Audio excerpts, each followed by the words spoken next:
Hi everyone! It's 5:15 p.m. here in Vienna, Austria. And in the Philippines, it's 12:15 midnight na doon, guys. So, dito guys, super dilim guys. Oh, madilim na sa labas. So, ngayon guys, ito yung aking niluto guys. Ginisang gulay. Maggulay-gulay muna tayo ngayon guys para healthy. Mag-no rice tayo ngayon guys. No rice tayo ngayon. Gulay lang talaga ang lulutuin natin. Ang kakainin natin. So, ito yung gulay ko guys. Broccoli. Ayan guys, broccoli. Chinese petchay. Green and red bell pepper. Carrots.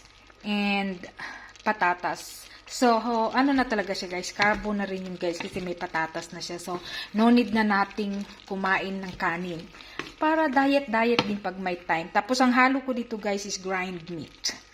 So, eto guys, babush, kain tayo. Sarap.